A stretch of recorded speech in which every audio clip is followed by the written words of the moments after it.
with the success of Whoomp There It Is at the beginning, we signed a terrible contract. And when that all blew up, I could have became an old bitter rapper, but I didn't. Hello, everyone. It's time again for another edition of the Ramos Law Difference Makers podcast, where I, your host, Dr. Jim Hoven, have a chance to meet with cool people, making a difference, and having fun doing it. And today is no exception. In fact, today, I got one phrase for you that everyone watching, listening will know, and it is, "Whoop, there it is." And while that is not this artist's claim to fame, as far as all the things he's doing and has done, it is something that every single one of us knows and has been a part of pop culture now since the 90s. So I have with me an incredible guest. You're gonna have a great time in this show. It's gonna be fast-paced, it's gonna be fun, it's gonna be very, very broad and diverse. So you're gonna wanna pay attention, get inspired, and share this with someone. Today, my guest is Mr. DC Glenn from the duo who you may have heard from, Tag Team, the team that performed, or the artist that performed Whoop, There It Is. Mr. DC Glenn, welcome to the show. Hey man, good to be here. Before we get started, I got one thing to get off my chest. Yes, sir. Sprinkle! Okay, I'm ready now. Hey, when you sprinkle, we all sprinkle. So that's a good what thing. I'm talking about. So, hey, listen, let's first talk a little bit about you as a person, because people, when you're a famous persona, and I feel very, very fortunate that you've cut some time out of your incredibly busy schedule to spend with me and with our audience, people don't really understand necessarily the person that they see, because oftentimes artists have a stage persona, and some people are what they think they are, but there's just, life is complex. And so would you give us just a little background about yourself, where you've come from, what you're about, and just a little bit about you as we get started? Well, the beauty of me is that the way I was raised and my experiences, I never, ever wanted to be a star, right? And as a DJ for 30 years, I had a front row seat to humanity. So I got to see people and watch people and learn what not to do, right? And I can go anywhere I want to go and nobody recognizes me, but that's how I want my life, right? But if I want to turn it on, I could turn it on. And my thing in life is just hustle. That's it, just hustle. And I got that way from my beautiful parents who raised me. And, you know, as a young person, I always had a job, I always hustle, I always knew how to make money. So as far as tag team is concerned, me and Steve met in high school, Manual High School, in Denver, Colorado. And Steve had a band, and I wanted to be in his band. And because they played during, lunchtime in the quad every now and then. And I worked in the truancy office, and I heard music down the hall, and there was a choir, and I wanted to be in that choir. And I went to my first high school dance at this new high school I went to. And that was the first time I saw 2 turntables and a DJ mixing, and I had to do all of it. Thus, that's how I became me. And DC, the Brain Supreme of Tag Team, who was responsible for the multi-platinum hit, Whoomp, There It Is. One of the biggest Geico commercials in Geico history, Scoop, There It Is. And many other things under the radar that I could pontificate, but I'm not going to, because it's just going to take too long. Okay, hey, fair enough. I do want to dive a little bit into the music roots and a little bit more about that, but the thing I really want to get across to our audience throughout the show is that you are such a diverse human being, and that we don't have to let one thing define us. And one of your we were talking prior to the show, and one of your big themes is you got to keep learning, you got to keep growing. Was it that way in music? Like, did you like lots of different types of music before you got into the rap industry, or what attracted you into that whole thing? Well, I hear people say this a lot, but it's true. It's a mindset. And my mindset is I don't give up, and I work hard. And because my parents made me do chores and worked me like a dog when I was a child, I have never not known work as a grown man. So for me, it's nothing but work, right? So if there's something that I need to do, it gets done. I might not want to do it, but it gets done because it has to be done. for me to get what I want to get to, right? And that's what people fail to realize, is that you might have to go through 5 things you don't want to do to get to the thing that you want to do. And if you're not willing to do that, you're not serious about, you don't want it bad enough. And that's how I was with music. You know, when everybody else was laughing at me because I was a DJ, when I was struggling as a rapper and trying to get a deal and all those things, I never gave up, because I knew one day that all those people who doubted me would have to look me in the face. And that is the payoff. Yeah. Not, vengeance or vindictive, none of that. Just, they know what they did to you. And the payoff is that they have to look you in the face and know that they did what they did to you. And it still goes on to this day, because every time I introduce something new that I'm doing, people are like, man, that ain't gonna work. That ain't gonna work. And I welcome negativity. I welcome people who always complain. I welcome people who give excuses for not doing things, because those are gifts. Because I hear their problems, excuses, and I say, hey, let me come up with a solution to their problem. And then I come up with a solution with everybody else's problem, everybody else's complaining, everybody else's negative thoughts. And now those become tools that I put in my tool shed of life. And now I am truly ambidextrous, because if I come across that, I'm prepared. So all I deal with is preparation, right? And I've always been this way. I've always looked at the glass half full as opposed to half empty, because there's enough people who do the half empty thing. I'm trying to see the possibilities in everything that I do, everything that comes across my path. And I've watched too many people in life let life pass them by, because they were not willing to learn something new, not willing to engage in technology, not willing to keep up with the world as it turns. So that's why I'm me. And I try to tell people, I try to help people, but I'm going to always continue to help people, because you give what you want first. And I learn more from helping people. That's why I tell people, just ask me a question. Give me something to do, because I get better by practice and preparation. So that is one of the main reasons I am who I am, and why I've been successful in the music industry. Because even with the success of Whoomp, There It Is, at the beginning, we signed a terrible contract. And when that all blew up, I could have became an old, bitter rapper, but I didn't. I said, what's the glass half full? The glass half full is that you got a hit record forever. And it's up to you to go get your money, because nobody's going to give you anything. Nobody cares, right? And nobody owes you anything. And once you realize that in life, you are truly free. Oh, so beautiful. I'm telling you, I could have folded, but I said, well, basically, I need to become a paralegal, because there are 2 record companies fighting over the rights to Whoomp, There It Is. I know I will get my day in court. I know I have all the paperwork, because I used to send it to my mother and she put it in a trunk. So put together this thing called discovery. And I learned how about discovery. I learned how to file a motion. I learned all these things. I learned about case law and studied old cases, right? And got versed in what they were talking about, learned the vocabulary. So when they did things and they thought they were slick talking me, I knew exactly what they were talking about. And in 2017, we prevailed at a cost, because when you go to war, you lose an arm, a leg, come back with an eye patch. But now life, I never let it be a burden on my back.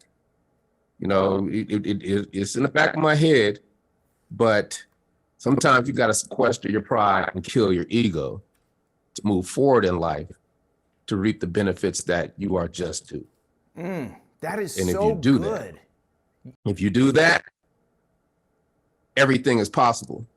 Yeah, and I got to ask, like, that was a story I never heard, and I don't know how many people are familiar with the battle that went on behind this, but I think it bears shedding some light on that. Even when you win, there's challenges with winning. So you win, you create this incredible hit that again it's a pop culture icon. Everybody knows it decades later, but it wasn't just smooth sailing.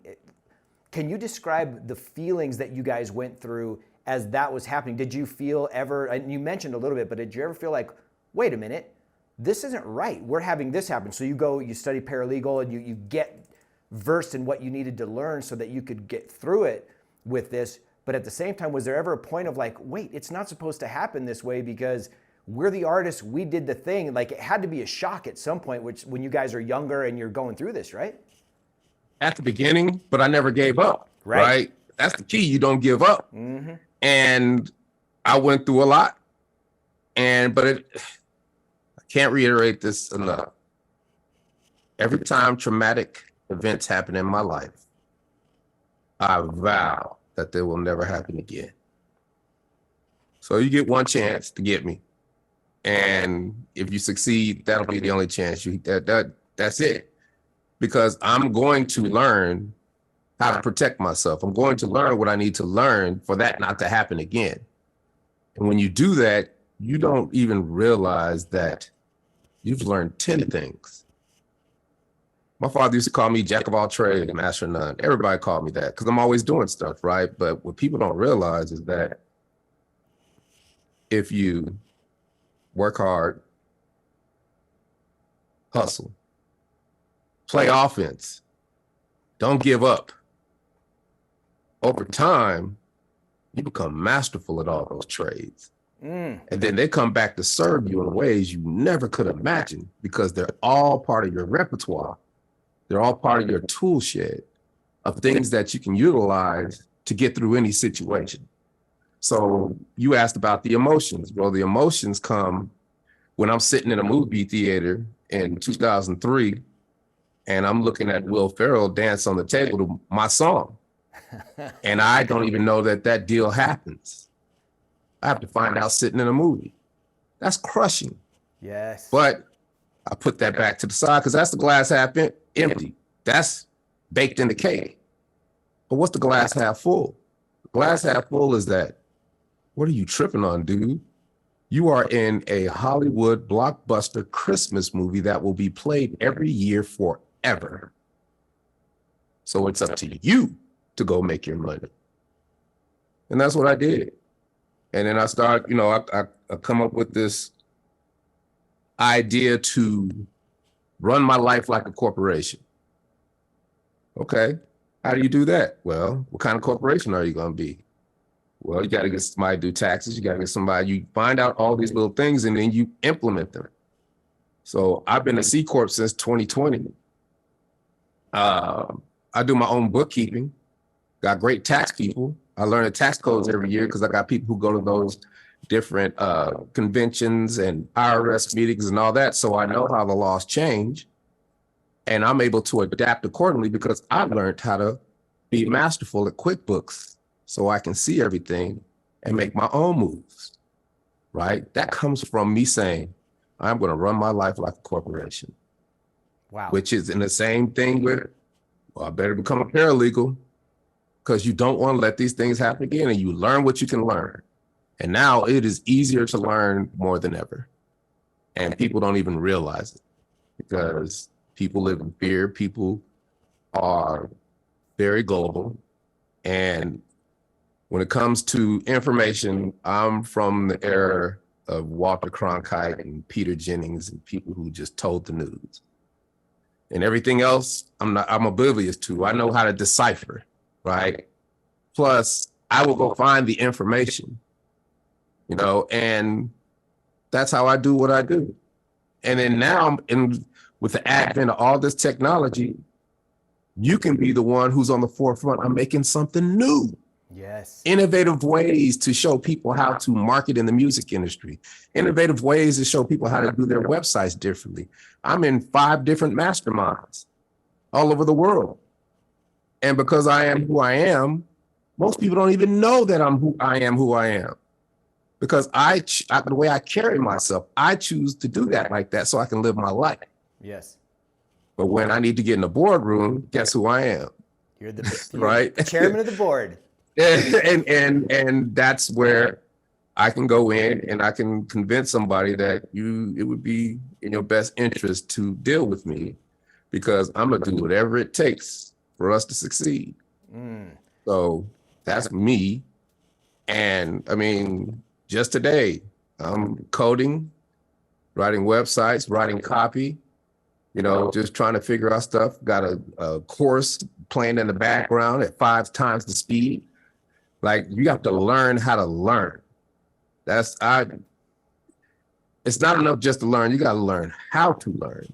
Do you have any tips on that? Any best ways to, if someone is not used to, because you are a information sponge. You bring things in fast. I don't know if that was part of how you wrote the song and all, if it was all this processing, but do you have any specific instructions that if someone said, man, I want to be like that, I want to learn all those things, do you start slow? Because I listen to podcasts at 1.5 times, and that works for me. If I go to 2 times, it doesn't, I can't get what I need. Well, it depends. Okay, so the speed thing depends on who's talking.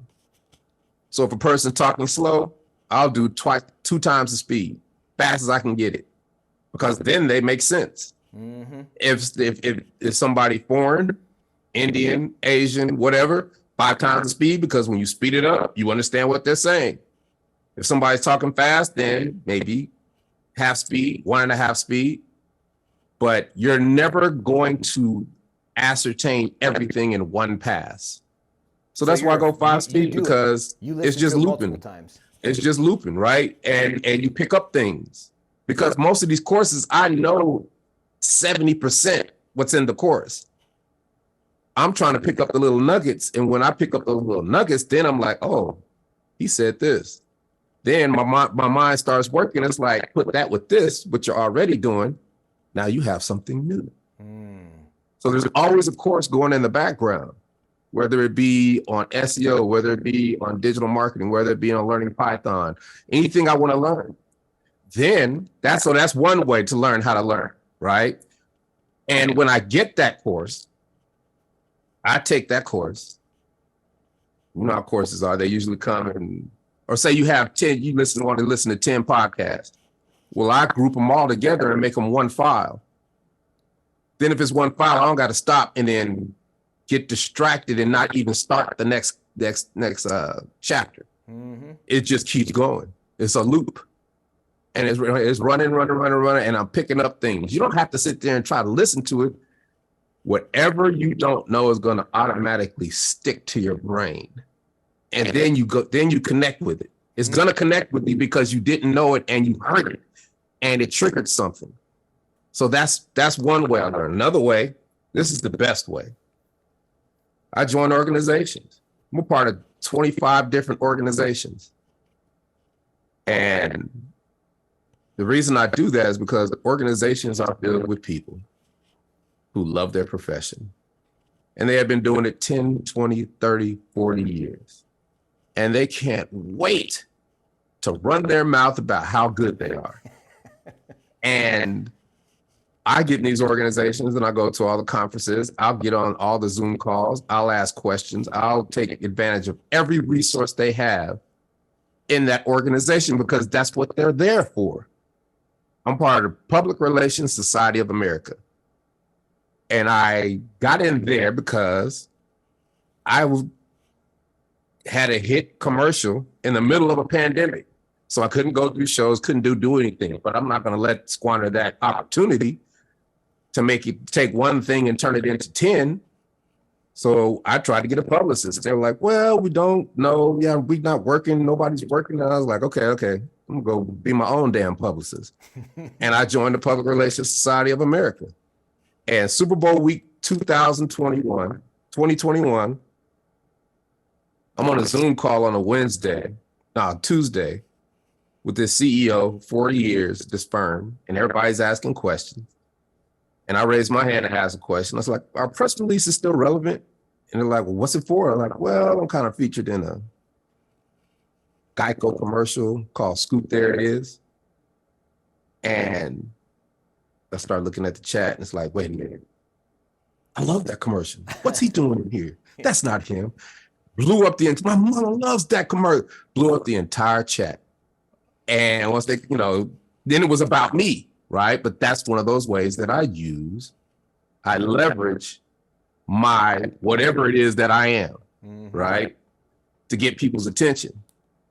And then the lady was real nice. She said, of course that press release is going to work, because the whole last year, every story's been COVID. Every story's been political. And here you guys come spinning scoops and throwing sprinkles and DC or Smile. You're going to go here for all the TV talk shows, here for all the journalists, here for all the publicists if you still want to do one, here for all the podcasts, here for all the copywriters. And she gave me the entire breadth of her 40-year career in 10 minutes. And it is the reason that you and I are talking right now. Wow.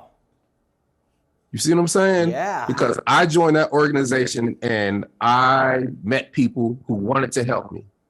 They always have a job board. So if you need something written or if you need something, get on that job board and everybody will see you, and then you can call them and talk to them. And what people don't realize is when you talk to people, you're asking them questions and you make it about them. But what they don't understand is while they are pitching you, they're teaching you. Yes, so good. Learn how to learn, right? So that's why I'm a part of NSA, National Speakers Association, Grant Writers Association, EPA, Editorial Freelancers Association, IEBA for concerts, International Entertainment Buyers Association, TV associations. Anything I want to learn, I join an association.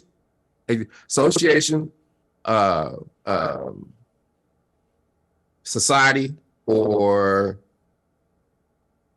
I forgot the other one, but you know what I'm saying. Yeah, organizations. Yeah. Organization. Yeah, right. You join, and all you got to do is put whatever you want to learn about. That's why I tell high school, you have a message for the class of 2023. Yeah, join an organization, because in 2 weeks you can figure out if that thing that you thought you wanted to do is for you or not. But people got to be willing to pick up the phone, old school style, and cold call people in the organization and say, hey, I'm a young kid and I'm trying to do this. Can you help me? Please. See, people don't forget about please. Every time I say please, something that would have cost me $4,000 is free.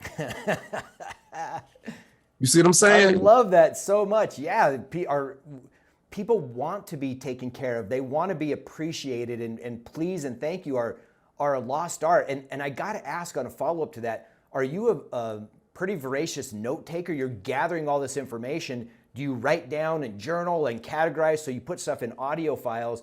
How do you organize it and retain it so that it's useful for you next week, next month, and next year? Organization, right? When I'm looking for something and everything gets too raggedy, let's take a day and organize everything. Because it's just about downloading and pulling and this and this and that. Like, I have every AI course that has come out in the since Thanksgiving of 2022. Now, here's another way, learn how to learn. There's no way I could possibly listen to all those courses. So I put them all in, organize them in a file for my courses. And then I go and I type in a search in those files, .pdf. Then it pulls up all the PDFs for all the courses. Then I just get to go through and scan through to see if there's something that I want to learn and something I want to do. Then if I do that, then I can click on that PDF and know that, look at that, because it's going to be outlined, and know that if I need to do this or not. That's how I figure out what courses to take, what to do, how not to do, what not to do, because a lot of it's fluff. A lot of it's something that, a lot of Udemy courses are already done. That you're teaching old stuff, but not to everybody. So that's what I'm saying. What I do is not for everybody. I'm tenacious. If I want to learn it, I will fly to the ends of the earth to find somebody to teach it to me. And people are like, well, you got them. No, it don't cost that much. It takes this, right? Figure out a way. I mean, you have a cell phone, which is basically a computer. There is nothing you can't do. So what happens is people get caught up in, well, they don't teach us this and they don't this and that. And well, why the government changes the laws and boom, boom, boom. It's like, don't nobody owe you nothing. So I said, well, why not, instead of complaining about it, do something about it?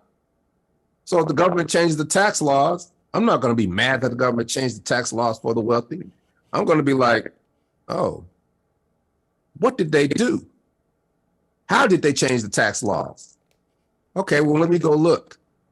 Now, how can I adapt my company to benefit like the people that they made these laws for, or the special interests that they made these laws for, instead of complaining about it?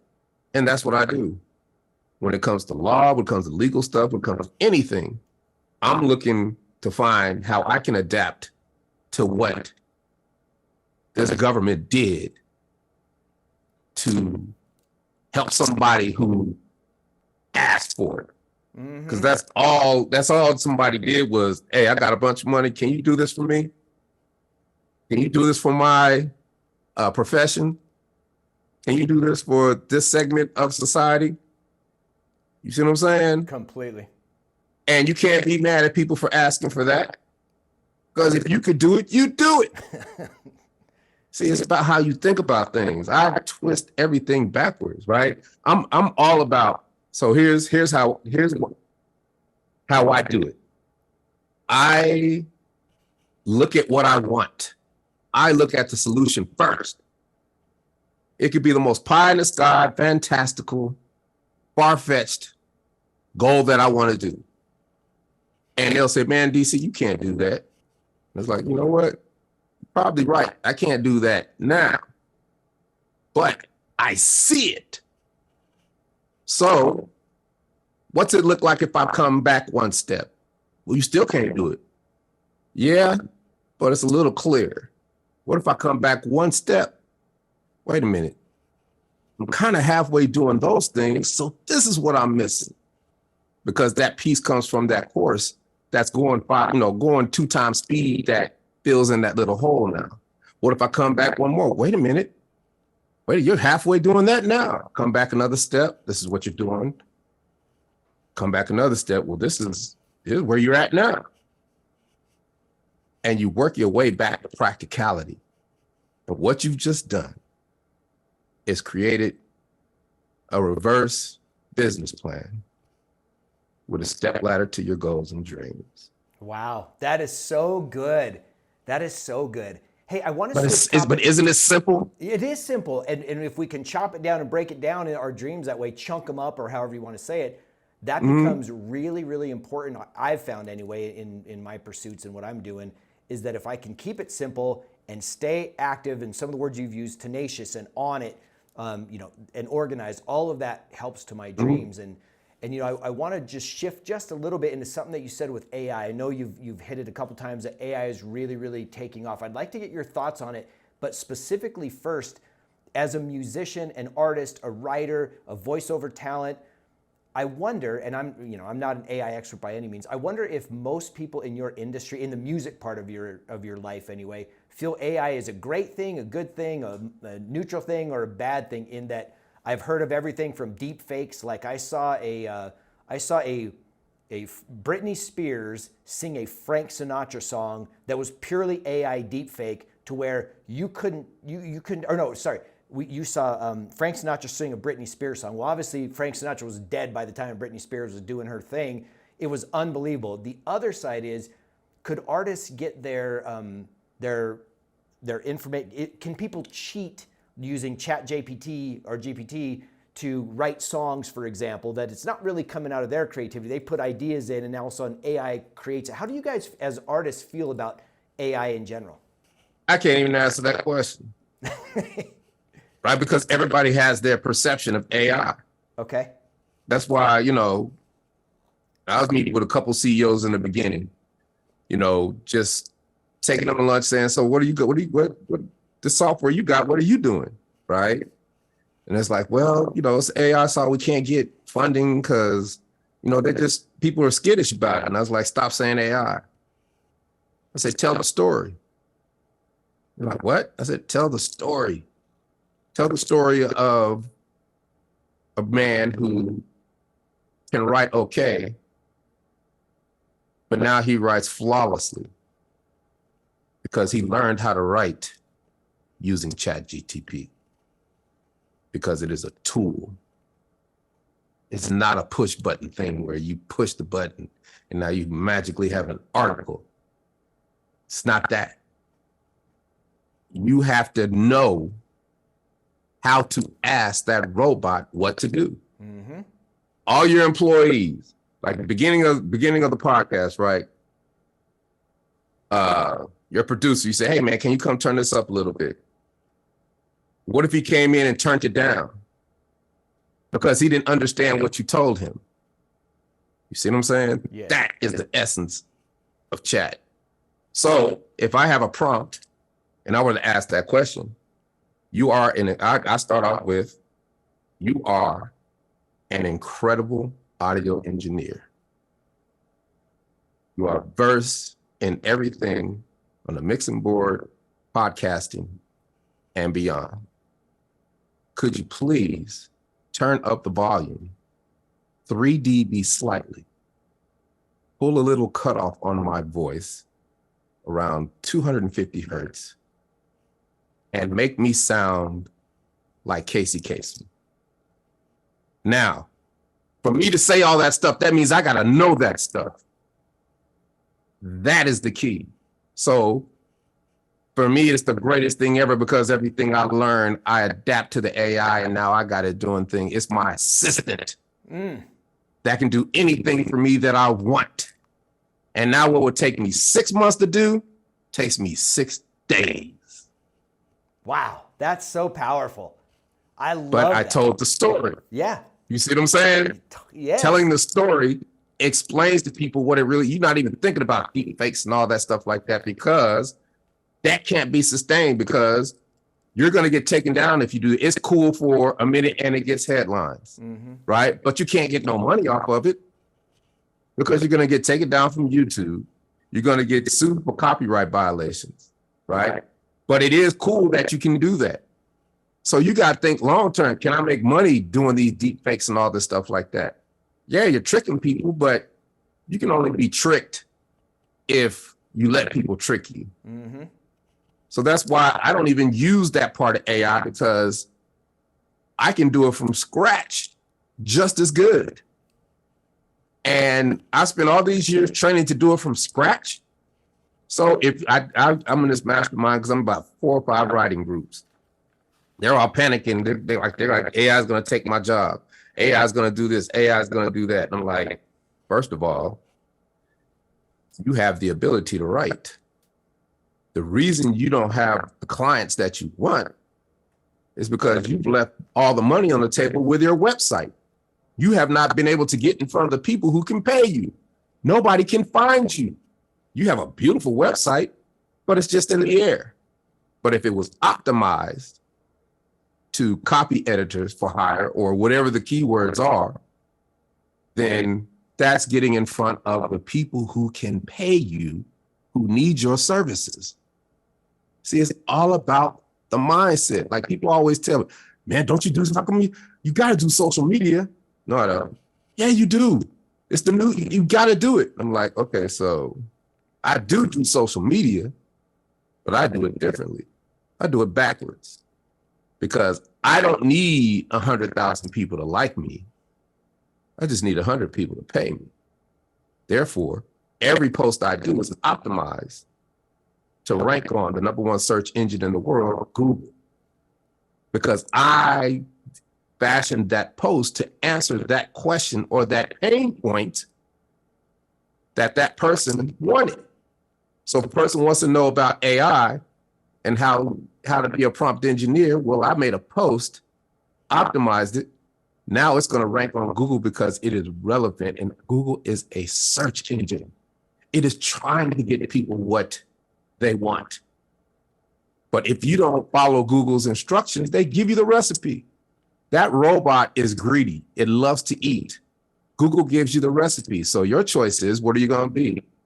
Short order cook or a 3-star Michelin chef? Now, 2 a.m. in the morning when you're drunk, short order cook is good.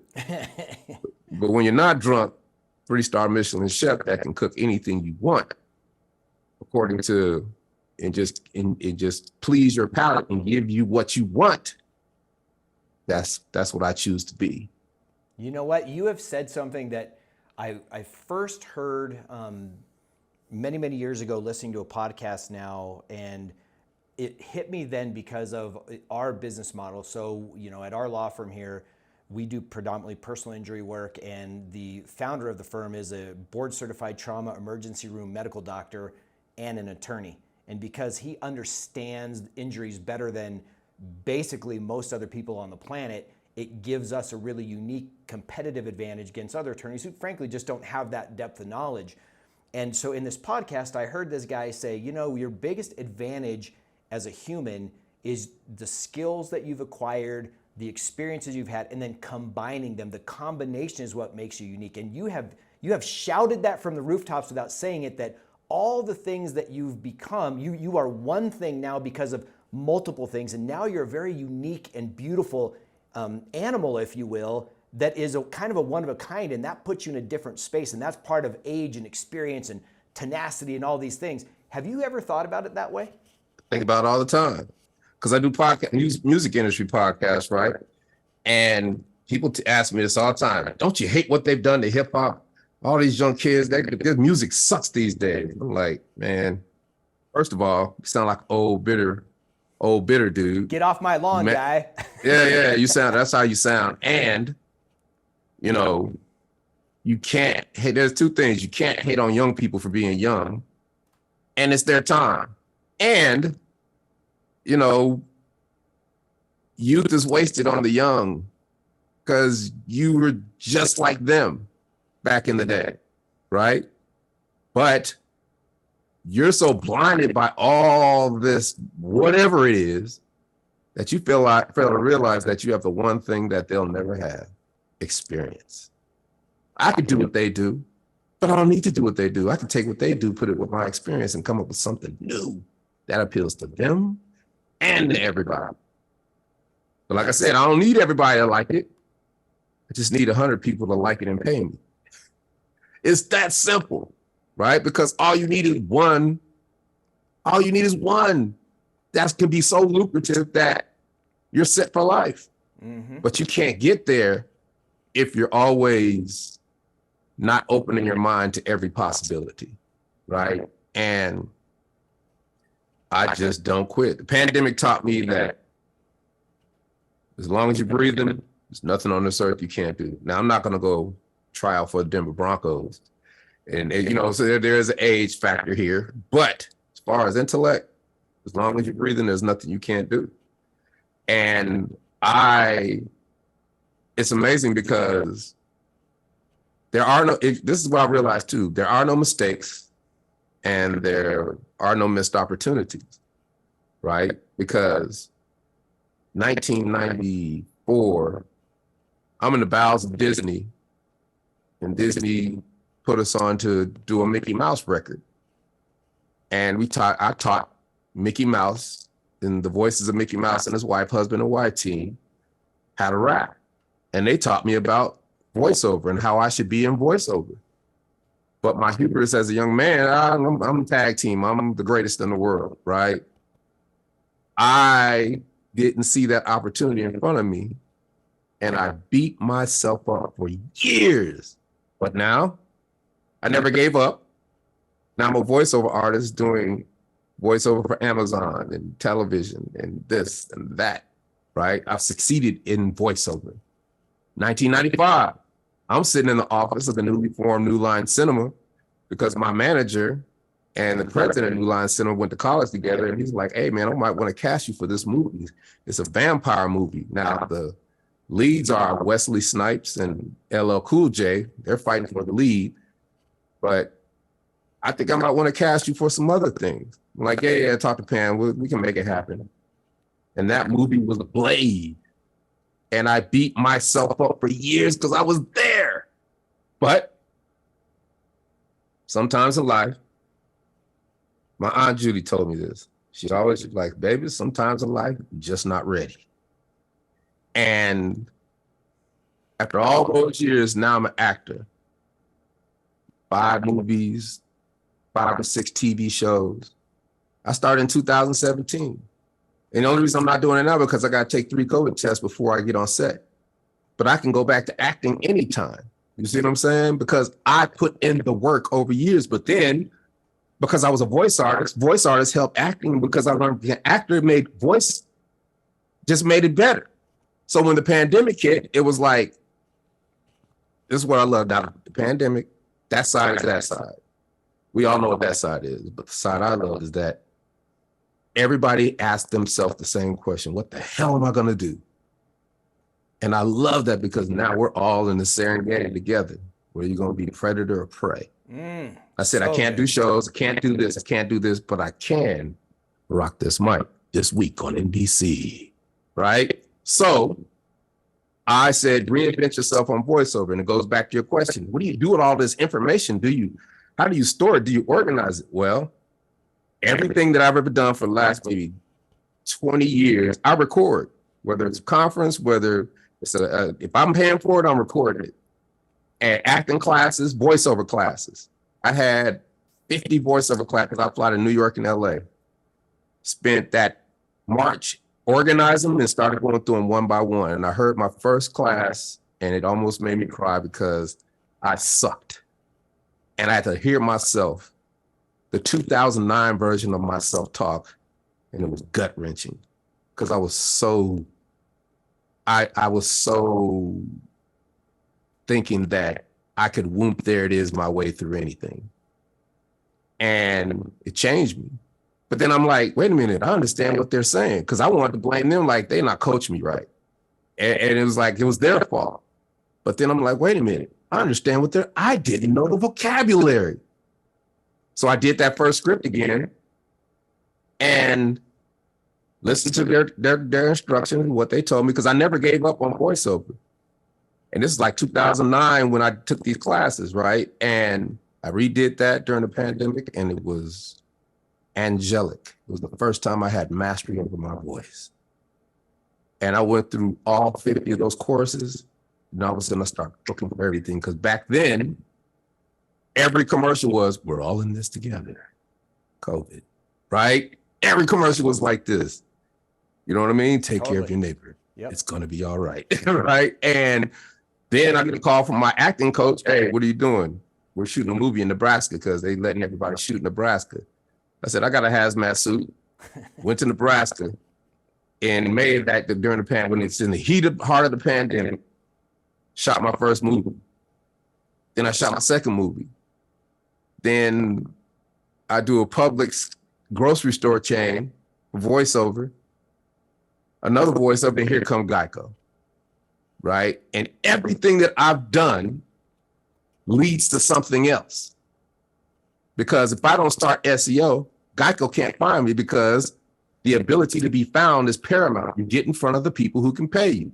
So I get a call from my agent for acting, DC, you booked a Geico commercial. I was like, why are you playing with me?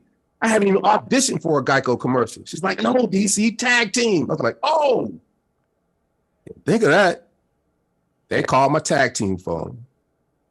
There it was. But they didn't wait for me to call them back. They went to my IMDb where all my profiles on the internet are filled out immaculately.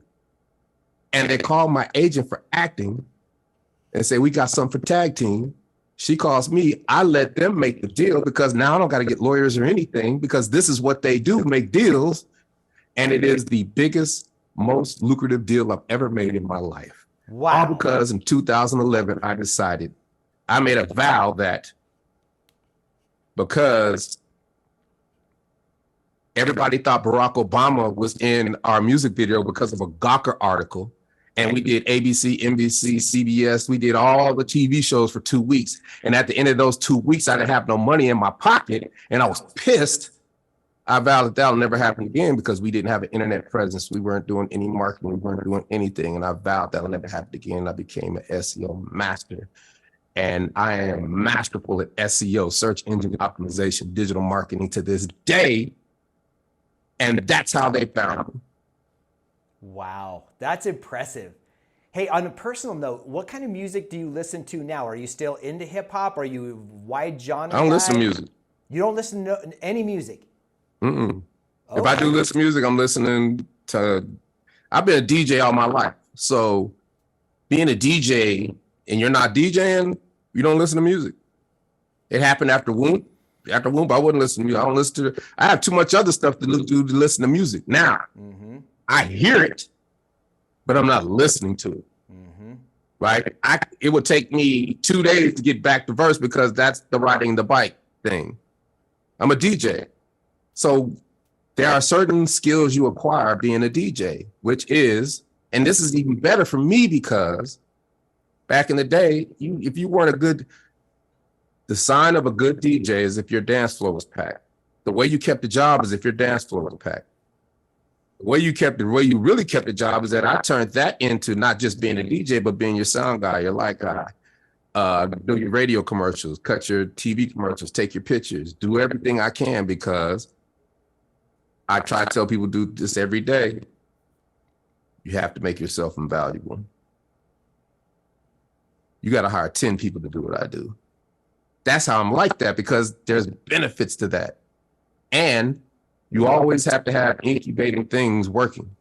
Hey, you took my hustle? Oh, you stole? Oh, congratulations. You can have that one because I've got 10 hustles in the hole. Catch me if you can, right? Everything is preparation. All I do is look at game tape. Tom Brady isn't Tom Brady if he doesn't look at game tape and his preparation, uses preparation, right? Everything is, you prepare for everything. So while everybody else listens to music, complaining about how horrible music is, I'm preparing to do something great. I don't even know what it is yet. And people are like, well, and the main thing I ask people, what do you want? And they can't even tell me. Or they'll get pissed off and say, what do you want? I said, all right. I only want one thing, mastery. And DC, you can't be master. You can't do it, man, that's stupid. All right, but if I have that mindset that I want mastery, if I'm in the ballpark, I'm doing good. I'm never going to be a master. You never can. Mastery is not a thing. Mastery is what you do. Mastery is what you strive for to be. And you can only go so far, physically, mentally. But if you go as hard as you can, as long as you can, the blessings come 40-fold. And it's not monetary necessarily. It's the ability to just be able to be ambidextrous in life, right? If this don't work, I can go do this. If this don't work I've got 10 things I could do if my show money dries up. We're on the road every weekend. But because I set that up that way, I'm in all the organizations to do concerts. So I don't rely on booking agents to play with me. I go to the horses. I go to the person who can pay me, who is the buyer. I make sure that the buyer recognizes that we are the best, easiest group that he could ever work with. Because we're on time, we don't need all this equipment. We do it. All you gotta do is give us a lump sum of money and we'll take care of the rest. You ain't gotta get no hotels, no airplane. I got it. I strive to be one less thing that you have to worry about. And as a business owner, a buyer, people who deal with multiple people who overpromise and underdeliver, that is the breath of fresh air. You have to recognize that. People don't, because people always, and this is what I'm on the road with legends. I did a show a couple weeks ago with Sugar Hill Gang. I'm on the road this last weekend, 4th of July weekend, with Vanilla Ice and CNC Music Factory. And the one common thread they all have is that not good, bad, or different, but I see it as they all have people doing stuff for them. So therefore, they're limited to what they can do. But I'm like, I do everything. Because if it's a good show, I'll do a press release. And now that press release, you don't know who's going to see that. We did an Army base, Fort Novosel, this last weekend. And I became real good friends with the guy who's bringing us, because I know that I want to do Army bases. What can we do here? How can we work together even more? And he told me there are 22 Army bases. Each Army base has 5 events a year. So that's 110 shows that are possible for tag team in the future. So now it's up to me to go get my money. Oh, man, DC, this has been amazing. And I could keep you here all day talking about this and hearing this wisdom and all these things that you're dropping for all of us. I've only scratched the surface. And I know that. I can tell that. But I want to ask you this. Is there one piece of advice that you've been given or that you've learned along the way that has just been fundamentally paramount that you haven't shared with us already, that you would like our audience and me to learn and to glean and to put into our arsenal of how we go about our lives? Well, I've already said, don't nobody owe you anything. Don't nobody supposed to do nothing for you. Don't nobody care. Once you realize that, your mind is open to every possibility imaginable, because there's nothing to hold you back. Think of how many times people want to have an excuse or it's somebody else's fault, right? I couldn't do it because you didn't support me. No. That you didn't realize that they didn't care. It's not that they didn't care. It's not any of that. It's that people are limited by what they know about the thing that you talk to them about. So it might not be that they don't support you. It might be like they don't even know what you're doing, so it don't make sense to them. Therefore, they're only reacting to what they know. But you want to take it personal, and now you've just stopped yourself. Once I learned that, sky's the limit. Oh, that is perfect. And if someone wanted to get a hold of you, DC, for any of the great ventures that you're doing right now, whether it be to talk about SEO or AI or book you guys for a show or anything like that, is there a best way that people can learn more about who you are, what you're doing, or get in contact with you? That's the power of SEO, is that you can type in tag team, Whoomp, there it is, DC Glenn, and you'll find me, because I made it easy to be found. So if you're looking for tag team, Whoomp, same across the board. If you're looking for DC Glenn ATL, same across the board. You'll find me. And I talk to people, and I try to help people. People call my tag team phone every day because they think I'm an entertainment agency, because I am, for tag team, right? And they're like, oh, okay. And I'm like, well, what are you trying to do? Well, I'm trying to sing. I'm a good singer. I was like, okay, well, what do I let them explain a little bit to me. I say, all right, now do this and hit me back in 2-3 weeks. Because I give them homework, because I'm not going to waste my time. And nobody ever calls me back. Because they don't follow through. They don't do the work. Because it ain't for everybody. Yep. What you're trying to do that you think you want to do is not for you, because it ain't for everybody. It takes tenacity on a level that you could not imagine. And the fact that you didn't call me back in 2 weeks, where all my experience, you not even realize the experience that I had. I've taken one song and made a 30-year career on one song. Just think about that, right? So powerful. And you can't see that I can help you, or you think that you want it easy and it should be a different way. All you had to do was do what I asked you. You would have called me back. And even if you said, I don't understand what you're talking about, I would have explained it to you in a way you would have understood, and I would have gave you more homework, and I would have taught you, because you give what you want first. That's why I'm so blessed. But if people can't be, and I don't worry about it, because my father told me, you give a guy $20 on the street, man, let me get some food. And you go to the liquor store and get some wine, and you get mad. And he says, my grandmother told him, like, boy, once you give it, it's out your hands. You did your part. And that's how I look at it. Once I give, I did my part.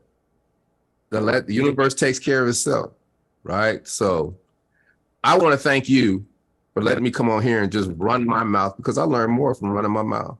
And I came up with 10 new ideas just from this podcast, and I appreciate you. Well, I appreciate that. And if you ever get to Denver, my friend, you make sure that we get a hookup in person. It'd be an honor to shake your hand. And Yeah, I'm from Denver. I went to Manual High School. Yeah, so you know. Yeah, I'm like. And see, here's the thing about Denver.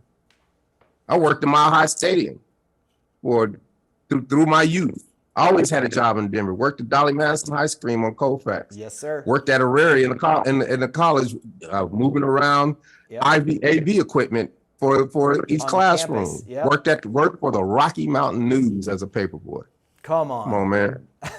I am Denver. Right. My father got Stapleton moved from over there off of 32nd to the airport. Him and Pena and Jimmy Carter. Wow. Way back in the day. Way back.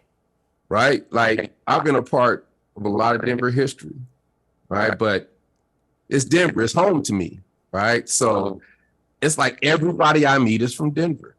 I've got people in my masterminds that are from Denver. They live in Loveland and all over. I'm like, man, this is beautiful. It's like everybody I connect with is most of the people I connect with are from Colorado. And it's crazy that way. But I appreciate you. I got a lot of work to do today. And thank you for having me. Absolutely. You get after it, and you just know you always have a friend in me and in Ramos Law, my man. I appreciate it. Thank you. Take care. Be blessed. All right, now. Bye-bye.